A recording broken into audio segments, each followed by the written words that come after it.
Os vulcões são responsáveis pelos piores desastres naturais do mundo. Mas os vulcões também fazem coisas boas. As cinzas depositadas pelos vulcões formam solos férteis que são excelentes para a agricultura.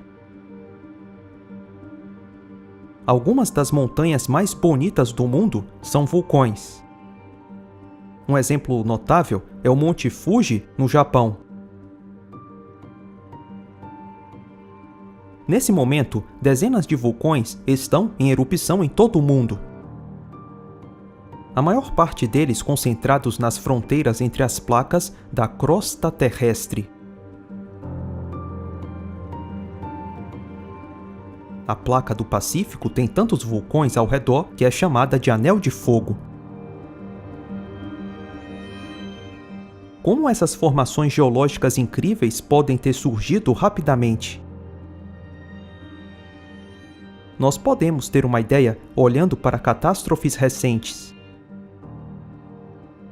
O vulcão do Monte Santa Helena, nos Estados Unidos, é um dos vulcões mais estudados da Terra. Em 18 de maio de 1980, uma onda de magma nas profundezas do subsolo desencadeou uma avalanche na encosta desse vulcão. O desastre vulcânico mais mortífero da história dos Estados Unidos. Alguns dos desfiladeiros da região, que agora contém pequenos riachos, foram escavados por fluxos de lama catastróficos em menos de um dia.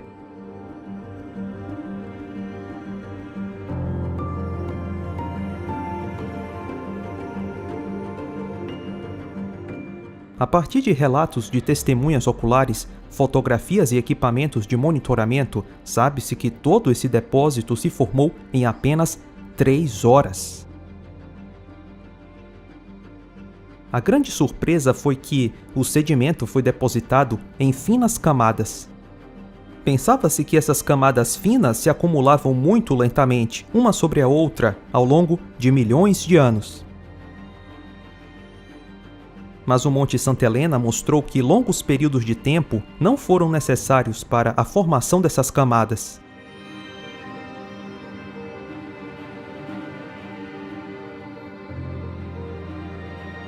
A erupção do Monte Santa Helena demonstrou que catástrofes geológicas podem produzir em poucas horas características geológicas que antes se acreditava terem levado milhões de anos. Quando vemos o que esse vulcão fez em tão pouco tempo, podemos apreciar numa pequena escala como a catástrofe do dilúvio de Noé construiu formações geológicas gigantescas em toda a Terra.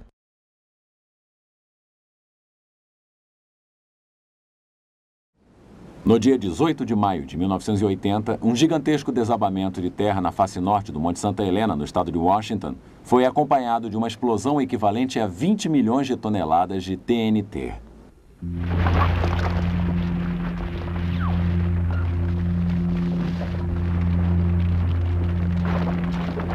Essa explosão transversal de vapor superaquecido, cinzas vulcânicas e de pó demoliu mais de 240 quilômetros quadrados de florestas, quebrando árvores gigantescas como se fossem palitos. Os escombros do deslizamento de terra mergulharam no Lago Spirit, criando um colossal canal que cobriu a parte lateral da montanha a mais de 270 metros acima de seu nível antes da erupção. Uma espessura de 100 metros de novos sedimentos foram jogados no lago, fazendo com que seu nível de superfície ficasse 80 metros mais alto do que antes da erupção. Um número maciço de árvores arrancadas pela explosão foram levadas para o Lago Spirit através do gigantesco canal. A força catastrófica da água acumulando-se e levando consigo enormes quantidades de vegetação pode ser vista aqui.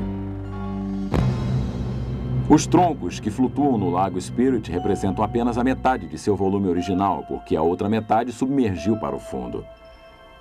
Se o Monte Santa Helena tivesse entrado em erupção debaixo d'água, enormes ondas, centenas de vezes maiores do que o canal do Lago Spirit, teriam feito com que o material da erupção fosse levado por grande parte da Terra antes de se acomodar. Se milhares desses vulcões estivessem ativos, podemos começar a imaginar o efeito destrutivo que um dilúvio universal poderia causar na topografia da superfície da Terra. No modelo criacionista, a maior parte dos vulcões da Terra foram originados em uma grande catástrofe chamada Dilúvio de Noé. Durante o dilúvio de Noé, há cerca de 4.500 anos, a água não apenas choveu dos céus, mas também saiu do subsolo, das fontes do grande abismo. Essas fraturas na crosta terrestre causaram grande atividade vulcânica.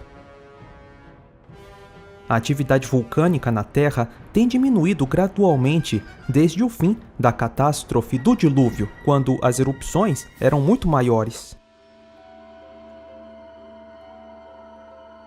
O Monte Santa Helena ejetou 1 quilômetro cúbico de cinzas e poeira, mas ainda assim é uma erupção pequena em comparação com o material ejetado pelos vulcões recém-formados no Dilúvio de Noé, a maior catástrofe de água e fogo que esse mundo já viu.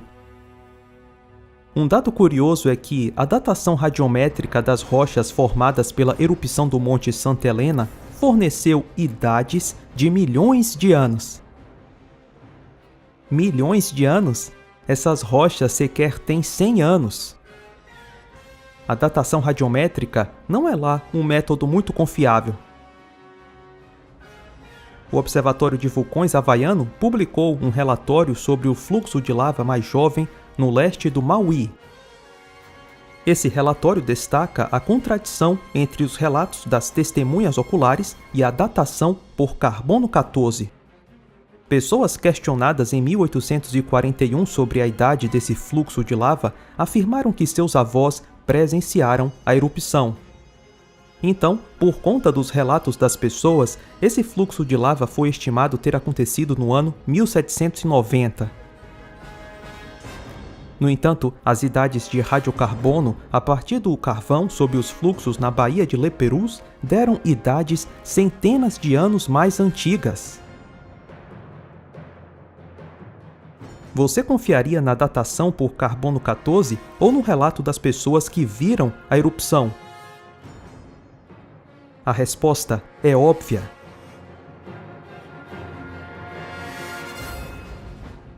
Não é possível voltar no tempo para medir o que havia na amostra quando ela se formou, muito menos saber o que pode ter acontecido com a amostra depois da sua formação.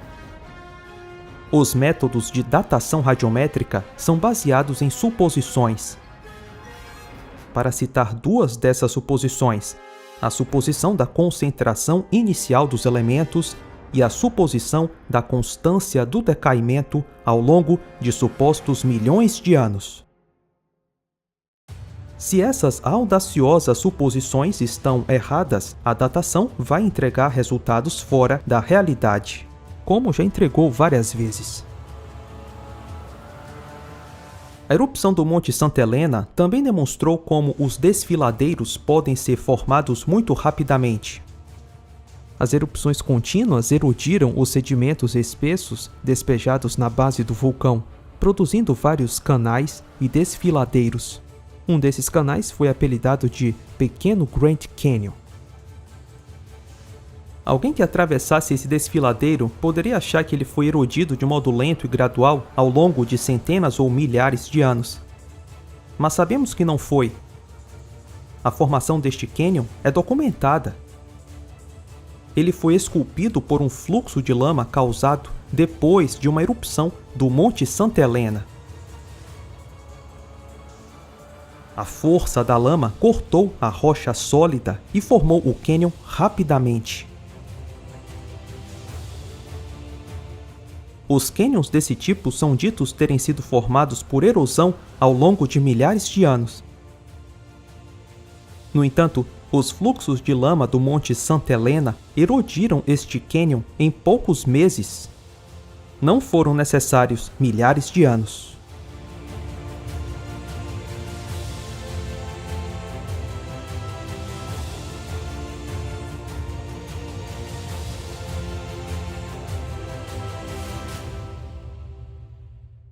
A erupção devastadora do Monte Santa Helena em 1980 mostrou os efeitos do que uma catástrofe geológica pode produzir.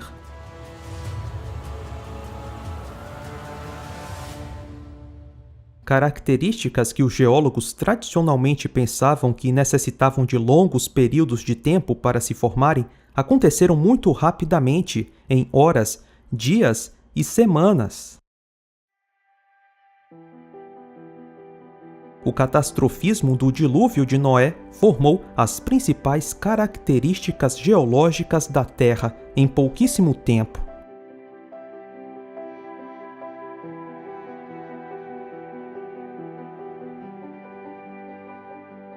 Segundo os padrões vulcânicos, mesmo em tempos históricos, a explosão do Monte Santa Helena foi relativamente pequena. A erupção do Vesúvio em 79 d.C. foi 3 vezes maior. O Krakatoa, em 1883, foi 18 vezes maior. E o Tambora, em 1815, 80 vezes maior. As erupções vulcânicas durante o dilúvio de Noé foram milhões, trilhões de vezes maiores do que as do Monte Santa Helena e de qualquer outra atividade vulcânica da Terra. E essa catástrofe inimaginável criou uma das maiores formações vulcânicas da Terra, as Armadilhas de Deccan. As Armadilhas de Deccan é um enorme derramamento de basalto de inundação no continente indiano. O termo armadilhas descreve províncias de basalto inundadas.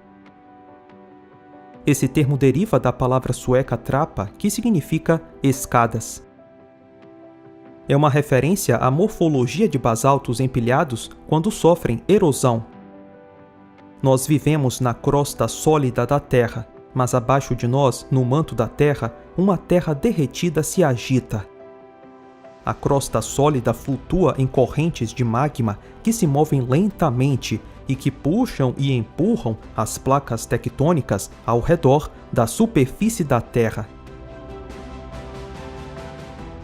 Enormes plumas do manto fluido atravessam a crosta terrestre, chegando à superfície. Quando entram em erupção, mais do que simples vulcões aparecem. A Terra se abre ao longo de enormes fissuras e o magma derretido é despejado na superfície. Rios de lava fluem como água pela superfície da Terra, preenchendo vales com lagos de rochas derretidas e atravessando a topografia da Terra, como um dilúvio do inferno.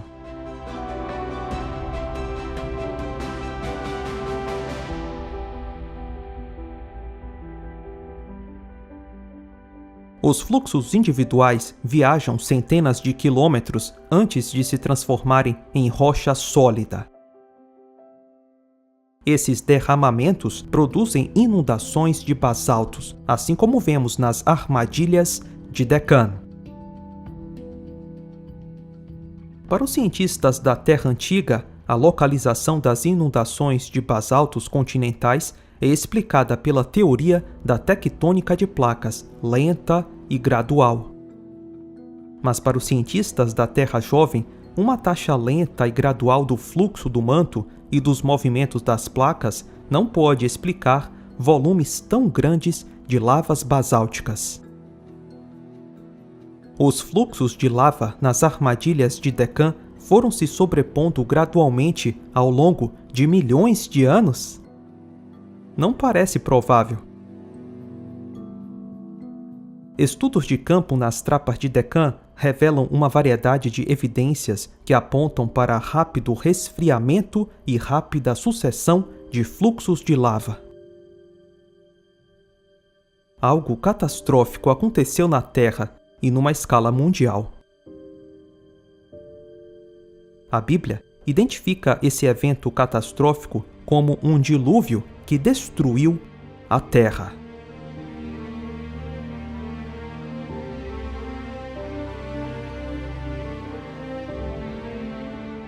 Quando percebermos que a Bíblia não é mitológica, mas que registra eventos verdadeiros da história, vamos nos aproximar da verdade. A verdade sobre a origem e história do universo, do homem e da Terra.